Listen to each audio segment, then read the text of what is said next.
Welcome to episode number 156, 3 aviation marketing campaigns to plan for 2019. We're already planning for 2019, right? Already? Shoot, this year's gone. I know. They keep going faster, don't you think? That's what they say. So I'm Paula Williams.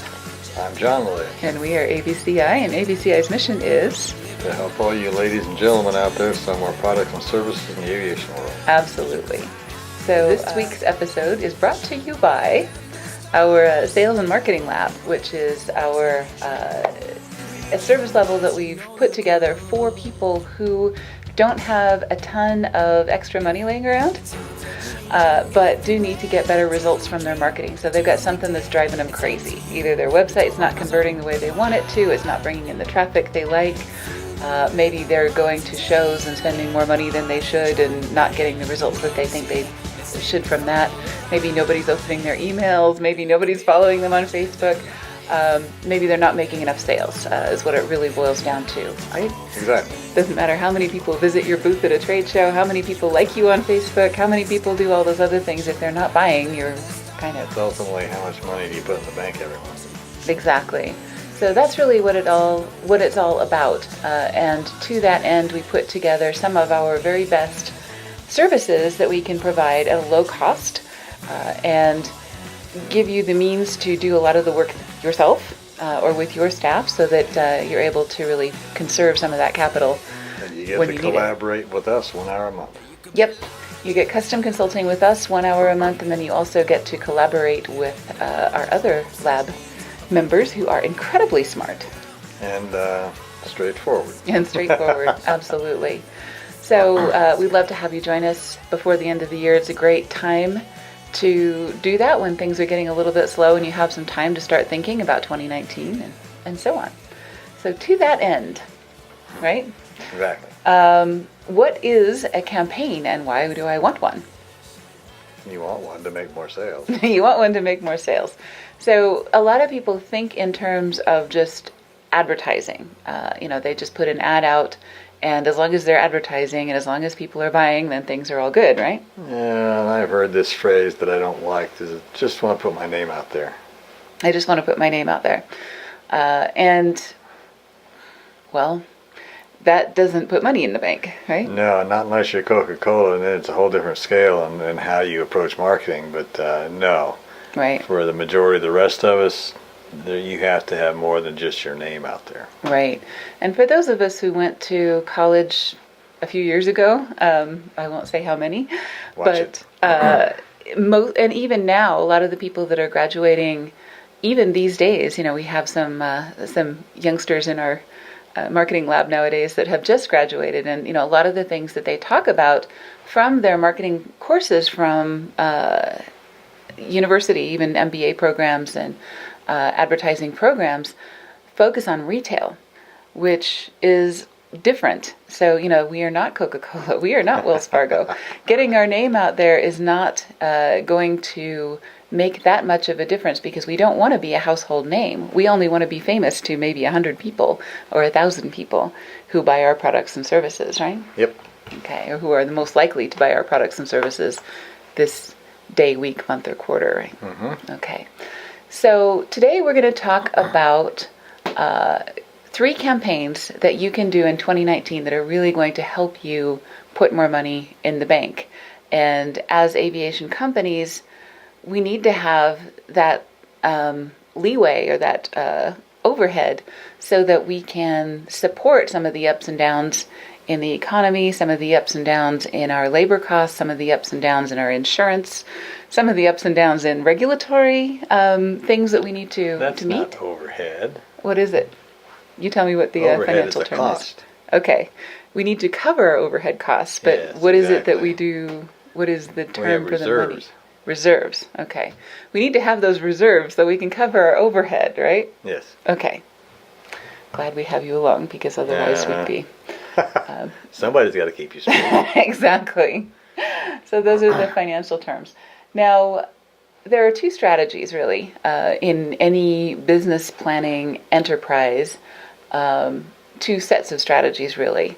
And they can kind of roughly be lumped together into short-term strategies and long-term strategies. And we have to be doing some of each. Because if we do all short-term strategies and we're just focused on this quarter, we may be making some money, but we're not building for the future. Right. Okay. And if we're only focused on long-term, then we're focused on building, but we never get to cash any checks. And then you'll just grow yourself out of business. Right. So we need to have a really good balance of short-term and long-term strategies. And so the campaigns we're going to talk about today, there will be 2 of them that focus on long-term and 1 of them that focus on short-term. And in the aviation industry, we have what we call a long cycle for marketing, right? Unfortunately. Right. So that's why we have 2 focusing on long-term results and long-term business building strategies, and 1 that is designed really to bring the most money in the fastest amount of time. Exactly. Okay. So one of these 3 will probably fit where you are in your business right now. All of them you should probably plan on over the course of a year. So like 2019, you could run all 3 of these campaigns and it will make your business a whole lot healthier. Exactly. Make sense? Okay. Hopefully dollars. Hopefully dollars. Hopefully not cents. Cents don't do much for us anymore, right? Okay. So the first one is a long-term strategy, and that is prospecting. Okay. So this is what a lot of people think of when they're thinking of getting our name out there, right? But the real objective is to build a list of potential customers who have an interest in the product or service that you sell, right? Mm-hmm. Okay. And this is a long-term strategy because most of the time in the aviation industry, people don't necessarily buy from us the first time they've heard of us. No, they don't. Okay. So what we need to do is... That's not just aviation, by the way. That's true. Any high-ticket, complex, business-to-business, the larger the organization, the longer time it takes for a sale to close. I mean, even when I buy stuff that's non-aviation related, I don't buy typically on the first time I look at it. Mm-hmm. Unless it's a candy bar at the checkout, Yeah, an impulse buy. And most of us aren't selling candy bars at the checkout. We're selling airplanes, we're selling components, we're selling software, we're selling services. Right. Other kinds of things. So, first thing is we need to identify the people. We may not be able to see them right away. Get them to raise their hand and say, I am a good prospect for you. I have an interest in the product or service that you sell. Exactly. Okay. So how do we do that? Carefully. We get our metal detector and we go beeping around like on Oak Island. I know that's where you got that picture. Exactly. So we want to find new customers that don't know about us yet. So this campaign, as every campaign that has ever been successful, has 3 elements. Mm-hmm. If you've ever run a campaign that was not successful, it's because it was lacking one of these. Lacking in one of these things. Right. It just lacks one of these. Yeah. The list, the offer, the presentation. So the list is people who are likely to buy our products or service. The offer is what can we do for them that's better than anybody else? Right. And the presentation is however it is that we are going to get that out in front of them. Mm-hmm. So we can start with customers of our competitors. That's what we call a red ocean strategy, right? Exactly. Where we want to take business from a competitor that is messing things up for people in some way. That's an opportunity for you. Mm-hmm. And if you can provide a better product or service than a competitor can, then that's the opportunity there. The blue ocean strategy, of course, is to find new customers who maybe aren't in the business aviation market. So HondaJet may appeal in that case to people who maybe have never considered flying a business jet before. Exactly. For whatever reason. And so, that would be a blue ocean strategy that HondaJet could pursue. They can send me a check if they like my advice, but kidding. Anyway, this is so high level, it's not much use. We're just using it for an example that you can follow. So I'm sure that anybody listening to this that has an aviation-related business knows who their competitors are and can think of some red ocean strategies here. And if they don't know, that's the first thing they got to figure out is who is your competitor. Yes, and how can you ethically poach some of their customers that you can serve better than they can. Exactly. Or how can you expand the pie for everyone and bring more people into the aviation industry, which is better for everyone, right? Mm-hmm. Okay. So, list 2 options. You can do one or the other, or some or both. Right. Okay. The offer. What is your best competitive advantage? What problem is it that you solve better than your competitors do, or better than the way that they're doing it now?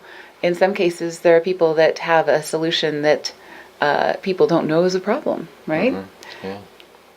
As an example, like tri-soft covers, people who have never considered protecting their leading edges of their aircraft or their antennas and things like that until they walk into or bark their shins on a corner. What can you do better than anyone else, or what can you do better than what they are doing now, or the status quo, right? That's the offer. What is the presentation?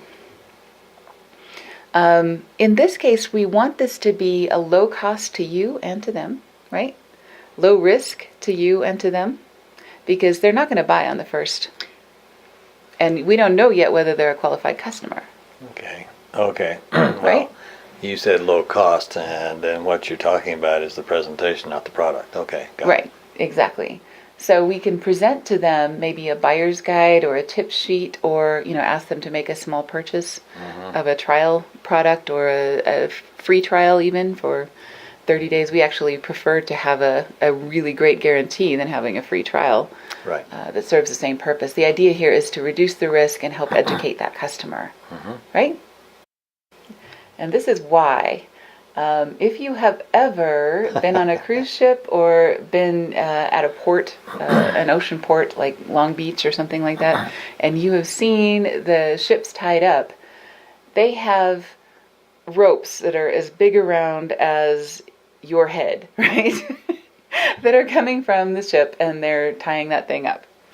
Now, the guys that work on those ships don't just throw those ropes around. Well, they're pretty strong, though. They are pretty strong, right? And maybe they do throw those around, but usually what happens is they have this thing on maybe a half-inch rope, right? Piece of rope that they've tied the end of it in a weighted ball called a monkey paw, right? Mm-hmm. Okay. So they throw that to the guy on the shore. That way they're not going to kill the guy on the shore with this big python of a rope. And secondly, the guy on the shore has more flexibility to use that the way he wants to get things arranged the way they want to, and to pull that over, and then that will pull the big rope once they get things situated, right? And we actually saw that work in Malaga, Spain. Yeah. The port. That is the coolest port. If you've ever been to Malaga, it's beautiful. It's like the cleanest industrial port we've ever seen, right? Exactly. Yeah. Nice people, But they too. do this. Yep. Very nice people, and very patient with not great Spanish speakers also. Right. So that's really the strategy that we're doing with prospecting, is we're using something like a monkey paw, a buyer's guide, a tip sheet, a great guarantee, or sample product, something along those lines that is low cost and low risk to you and to the customer, until you figure out if you like each other, if you're going to get along, and if they are really a good fit for your product or service. Yep. Okay? Cool. So the outcome of the prospecting campaign is a nice, full top of the funnel. It's not necessarily to start raking in the bucks, right? You're not going to rake in the bucks with a prospecting campaign. No. You may not even break even with a prospecting campaign on the short term. The longer you've been doing this, the better you know your numbers, and the more comfortable you are with the fact that every person that we prospect, we know we have a certain ratio that we expect to see of, every person that we contact, we know there's a likelihood that they will take the next step in our sales process. And then from that point, we know there's some ratio of a likelihood that they're going to take the next step. So for every person we prospect, we make it more likely that we are going to make income from that person 8 months from now, right? Right. So as an example, this podcast, don't tell anybody, is a prospecting. No, do tell people. is a prospecting activity for us. We know that of the people that listen to this podcast, some number of them are going to schedule a consultation with us. And some number of them are going to be great potential customers, and it's going to turn out to be an ideal time for them, and they're going to do business with us. And we're going to have a great relationship, and we're going to help them make sales. So it's a small percentage, but there is a percentage, and it's calculable. And the longer we're in business, the more predictable that becomes. That's right. And then the more precise the number. Exactly. So this is predictable future income. We know that people who are listening to this podcast, 8 months from now, there's a pretty good chance that one or more of them are going to be doing business with us. So that makes this worth it to us, and besides being just fun to do, right? Okay. Again, this is what we call long cycle marketing. So we're looking at the long haul. We're planting seeds that we're not going to harvest right away. We're not going to pull up our carrots before they're an inch long, right? Okay. We're going to plant those carefully. We're going to do something low cost and low risk, and we're going to build a long-term relationship. Okay. So that is campaign number 1. Campaign number 2 is a pretty good follow-on to that, and that is a holding pattern. Yep. So once you've made a first contact with someone, then chances are it will be some amount of time before they have the interest, authority, need, budget, approval, all of the other things that they need in order to move forward and write you a check, right? Right. Okay. So while we're waiting for all that to happen, we don't just ignore them, right? Nope. Okay. When you are doing flight training at Salt Lake International Airport, right? There is a chance, especially if you do this at a busy part of the day, that the airport's going to be busy. And they've got IFR flights, they've got, all kinds of people coming in that take priority over me and my 172, right? And so what they do is they tell me to go into a holding pattern over 21st South, right? Okay. And Redwood Road, which is fun. And it eats up your training budget pretty quickly. But the point is, if you are not ready yet, and chances are a lot of your customers are not going to be ready yet to make a purchase from you, you have to do something with them other than just ignore them. And you can't just pick up the phone and call them every day either. Nope. Right? That'll drive them crazy and drive you crazy before they ever get around to making a purchase. So there are some things that we can do. Some of those things include ebooks, actual books that we can send them. True. We send them physical mail every once in a while. We can send them physical newsletters, printed newsletters, things in the mail. We can do things online with them. We can follow them on LinkedIn, on Facebook, Twitter, Pinterest, Flickr, whatever it is that they are into. We can do any number of things to build those relationships. We can make plans to see them at the next show that we're planning to be at. True. So, if we're planning to be at HAI in February, which I think we are, right? Yes. So if anyone is listening to this and you want to see us at HAI, let's sit down and have some coffee. Exactly. And again, each of these contacts is not necessarily a sales pitch.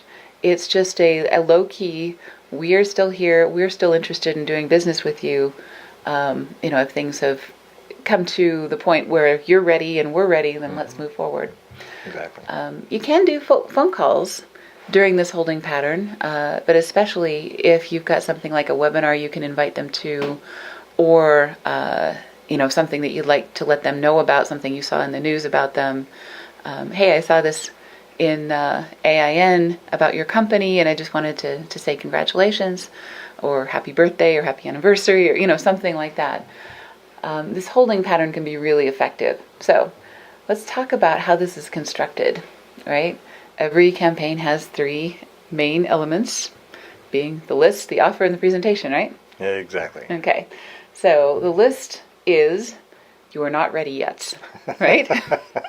The people who you have prospected and identified as, this is a potential customer, but they can't buy from us yet because of any number of reasons. Right. They're waiting for a budget. They're waiting for approval. They're waiting for, a legal entity to be created. Any number of things in this industry. As a matter of fact, I was one of those. Not ready yet. Yeah, earlier in the year because I wanted a new saltwater system, but I wasn't ready to because I don't like to put things on credit. I like to write a check. Mm-hmm. So I was waiting for the cash flow to work so I could write a check. Mm-hmm. And I was helping the guy out because I know how this works, right? And I told him, I said, why don't you just call me in 30 days? Yeah. Yeah, exactly. Just put me in your holding pattern, but a really low frequency, low energy holding pattern so that you're not wasting your time and I'm not being bothered, right? Yep. No, I told him, I said, I'm going to buy. Just hit me once a month. Yeah. That way I don't forget. Exactly. And the more things that you have going on, like we've got a weekly podcast. That is part of our strategic holding pattern. People hear from us all the time, whether they want to or not. Well, actually, they can opt out. So, that's an option. And that is something that's important to know in your holding pattern. If someone decides that they're not interested, that is fine at any point. Then you don't spend the energy on that person. That's right. No is a good answer. No is a good answer. Maybe sometime in the future, that is also a good answer. You put them in your holding pattern. And you keep sending them newsletters and you keep sending them podcasts and so on. So the offer really is pretty subtle. It's, if you're ready, now's the time. And you can increase the urgency of this by having maybe monthly specials or things like that may appeal to them that something prior to that didn't. So you can put a little bit of urgency into some different parts of this. You can have a show special. You could have a holiday special. You could have other kinds of things. Taxes are a great time for consultants to say, let's get started before tax season because we can only take new clients for this tax season up until this date. Right. So you can use urgency, but you want to be really low key about it in a holding pattern so that they don't jump out of your holding pattern prematurely because I'm done. Yeah, because they're bothered by your high pressure approach, Exactly. right? High pressure rarely works. Exactly. So your presentation is low pressure periodic pitches or even just contacts that aren't pitches, right? Okay. So the outcome of a holding pattern is a long-term relationship. And with some of the folks in our holding pattern, they end up being partners or they end up being something other than customers, but still valuable in our network. Exactly. Relationships should be the number one approach to building your business, whether using sales or a campaign or whatever, because sometime that is going to help you even if they refer somebody else. Right. So on this list of people that you are sending Christmas cards to and sending postcards to and communicating with on your email list and other things, we call that our house list. But of the people on your house list, some will be potential customers, some might be journalists, some might be thought leaders, people who have influence over the types of people that buy your product or service. They're not all necessarily imminent potential customers. Yeah, we get referrals from surprising places on occasion and people that we talked to, but they determined they weren't interested. Exactly. But right. they learned enough about our products to know that somebody they knew was interested or should be, so they actually did the initial sales for us. Exactly. So whenever we have the opportunity to help somebody, and every consultation we do, even if it's not a great potential customer, we're happy to help when we can, because good karma in this industry is the currency of the realm, right? Exactly. And even though this is sort of an aside, but without digressing too much, we sometimes get questions asked of us that are not related to marketing. Right. And they're related to business approach. Yeah. And then I will take those people, and I've done this for since we've been in business actually, and just try to help them out. Yeah. On a different phone call. And one of those has ended up becoming quite interesting. It looks like we're going to become some sort of business relationship. Exactly. So, you never know. FAA folks, you want long-term relationships with them too. Government people, all of that. You want them to be aware of what you're doing and feel good about it. So anytime you have an opportunity to help somebody, absolutely. Absolutely do it. So, all right. So that is your second long-term strategy. Our first long-term strategy was prospecting. Our second long-term strategy was a holding pattern. So now we're going to talk about a short-term strategy. It's about time to make some money. What do you think? I'm up for that. Okay. So there are situations where you get into a scenario where you need cash, right? Maybe you had an airplane break that was unexpected. You got a repair that you got to come up with money for. You got something happening that you need money within 30 days, right? You survived the hurricane, but the roof is leaking. Right. Exactly. And your insurance won't cover it, or you have a delay on that and you have to come up with the cash. So we all run into situations like that in business. So a lot of folks have asked us this in office hours, what is the fastest way to come up with cash in the next 30 days? Mm-hmm. Okay. The best way to do that is, especially if you've been in business for a while, is what we call a lost customer reactivation. This is the most lucrative opportunity that we can present to you. And you may think, oh, well, people that have left us, we don't want to chase them because it's just embarrassing or whatever. Honestly, the reason that most customers leave is not necessarily because of something that you did or didn't do. It's because of something a competitor did, right? And you just weren't necessarily on top of it or proactive enough to see that competitor stealing them from you. You weren't communicating with them on a frequent and regular basis, or you would have known this. Exactly. Most of the time. Right. So, that's one reason, is because a competitor stole them. Another reason is because they just decided that they couldn't afford you, in one particular month, and then they never quite came back around to re-engaging with you. Another reason is because they simply lost their focus. Maybe they had some turnover in their organization and lost that connection to you, right? So there's lots of reasons that are or are not your fault. Okay. Or maybe, there were some customers that we were talking with years ago that we were honestly too small to meet their needs. And now we can. Or they were too small for us. Exactly. And now they're, big enough. Right. So now the business model has changed either on their side or on our side. And now they would be a great customer. But it's somebody that we already know. So that shortcuts that long cycle. It certainly does. Exactly. Because they already know, like, and trust you. There's just maybe one thing in the way of them getting back involved with you. And in a lot of cases, it's just being reminded, right? Okay. Absolutely. So once again, there are 3 elements of a campaign: a list, an offer, and a presentation, right? This list is you already have. Yep. Former customers. So maybe people who have quit doing business with you over the last 5 years, have maybe not contacted you within the last 6 months, but usually do. Something along those lines. And you can define those numbers however you like, depending on the type of service that you offer or type of product that you offer, and the frequency with which people normally do business with you, right? Yep. So for brokers, in a lot of cases, people upgrade their aircraft every 3 years or some number depending on the type. And so that people come back to you every 3 years. If it's been 4.5, 5 years, they may be considered a lost customer, and that might be somebody you would want to go after with this type of campaign. And maintenance and FBO organizations the same way. After a while when people need maintenance because their frequency and how often they fly annually, and FBOs know that the people they have a bunch of people that always land and always put gas in it. And if you notice they've disappeared, you can give them a call. Right. Flight schools are notoriously terrible at this, right? I went to a flight school. Actually, I went to several flight schools while I was in training, just because we were moving at the time and other things were happening. But I never once got a call when I stopped going.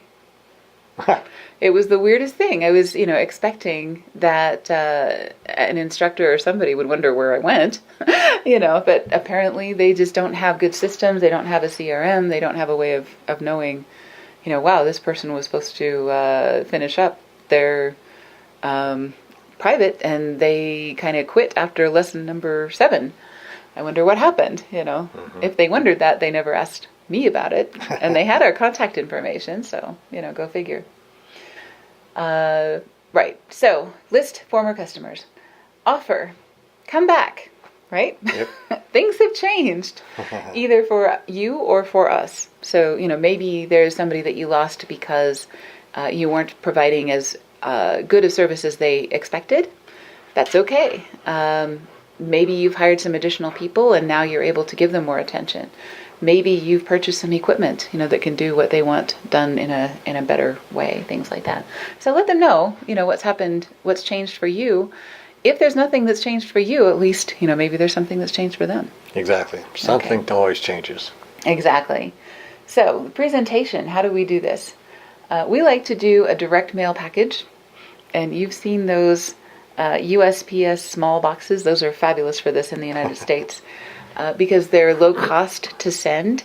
You can send, probably the next opportunity to do this, a great time to do a lost customer activation is Valentine's Day, right? Coming up in the next one coming up, yes. Right, it's coming up in February. You've got plenty of time to plan for it.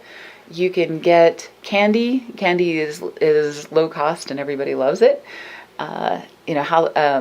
Halloween is another great opportunity to do that, but we're just past that, depending on when you're listening to this. But Valentine's and Halloween are great times to do lost customer reactivations because you can send them a nice little box of candy and say, we miss you, come back. And, maybe they've been looking for an opportunity, or maybe they're embarrassed because they've found somebody else and weren't happy with them, or maybe they cussed you out because you did something wrong or whatever. Give them an opportunity to make it up to you and make it up to them. Get that back together. So, box of candy with some literature and things like that, or little toys, things like that. Phone call. Doesn't hurt to pick up the phone and talk to them. There's somebody you already know, so you know something about their business. Say, how are things going? I understand you went with a different provider. Just wanted to check in with you, see how things are. It's been a year. Just wanted to see, because we're curious too about how our competitors are doing, so you can frame it that way if that's more comfortable. And this things that she says is based on our experience, actually, on a number of clients that we have and told us they want to come back. Exactly. So the longer you've been in business, the longer this potential list is of former customers that may come back to you. So I like to send them a package to kind of break the ice. A lot of them will contact us. If they don't, it doesn't hurt to pick up the phone and make a really low-key phone call and maybe send some emails to follow up with that. So that's a pretty good tempo for that over maybe a month. One package, one phone call, 2 emails, something along those lines. Right? Yep. Okay. That is the most cost-effective, lucrative campaign that we have ever done for ourselves or any of our clients as a lost customer reactivation. Yep. Once again, you're recapturing birds in the bush instead of or birds in the hand instead of birds in the bush, I guess is the saying, we right? We probably recapture 9 out of 10 since we've done this. I'd have to do the math, but it's very likely that... because I can't remember anybody that went with us and then went away that hasn't come back in the last 5 years. And we got one more that went away, and they've already talked to us and said they want to come back here. Actually, 2 this month. Yeah. And we didn't even do a campaign. No, we didn't do that. But we do keep in touch with people, so that holding pattern also serves that purpose. Exactly. Keep your old customers in your holding pattern. Keep sending them newsletters unless they ask you not to. Right? Okay. But a formal lost customer reactivation, and this also works across, I've heard this in our mastermind groups across carpet cleaning, medical, any number of different professions, real estate, and so on. The lost customer reactivation is the most lucrative among anyone that we have heard of in any of our mastermind groups, right? Exactly. Okay. Cool. So it's not just us. It actually does work. Yep. The problem with it is if you are a new company and you don't have any lost customers, that's terrible because you don't have anybody to reactivate. So you're going to have to work on building your business using those first 2 items. Yep. There really is no shortcut to getting customers quickly in the aviation industry unless they have already been customers, in which case you've already built that know, like, and trust relationship with them, right? Yep. If you've got the money, you can substitute money for a customer reactivation list and put a lot of money into prospecting. That is true. So, the more energy and time you put into prospecting and your holding pattern, the better that is going to work, and the more lucrative it's going to be in the long term, because the money really is in your existing and past customers, right? Yep. Okay, so once again, this episode was brought to you by our marketing lab, and this month we're going to be talking with our customers about lost customer activation, because once again, that is the fastest way to bring revenue in the door, and in a lot of cases we are leaving money on the table if we don't do a lost customer activation. Exactly. And don't do it every year. Because they're suffering because they're not with us anymore, or they're not getting the best possible service. Your lost customers are suffering, and you're suffering because you're missing that revenue in that business. Yep. So don't let anybody suffer any longer than they have to. Make sure you get them back in the fold. So if you would like to schedule a consultation with us, we'd be happy to talk with you about this or anything else. If you need to do prospecting, if you need to set up your holding pattern, if you are confused about anything that's going on, or wondering if something is worth the money, we probably have some ways of looking into that and giving you some information from other parts of the industry or other industries if we need to get the data from there. It doesn't have to just be about marketing. Yep. We'll talk to you about any kind of aviation business. Absolutely. So thank you for joining us, and we will see you next week. Yep. Have a great day. See you next time.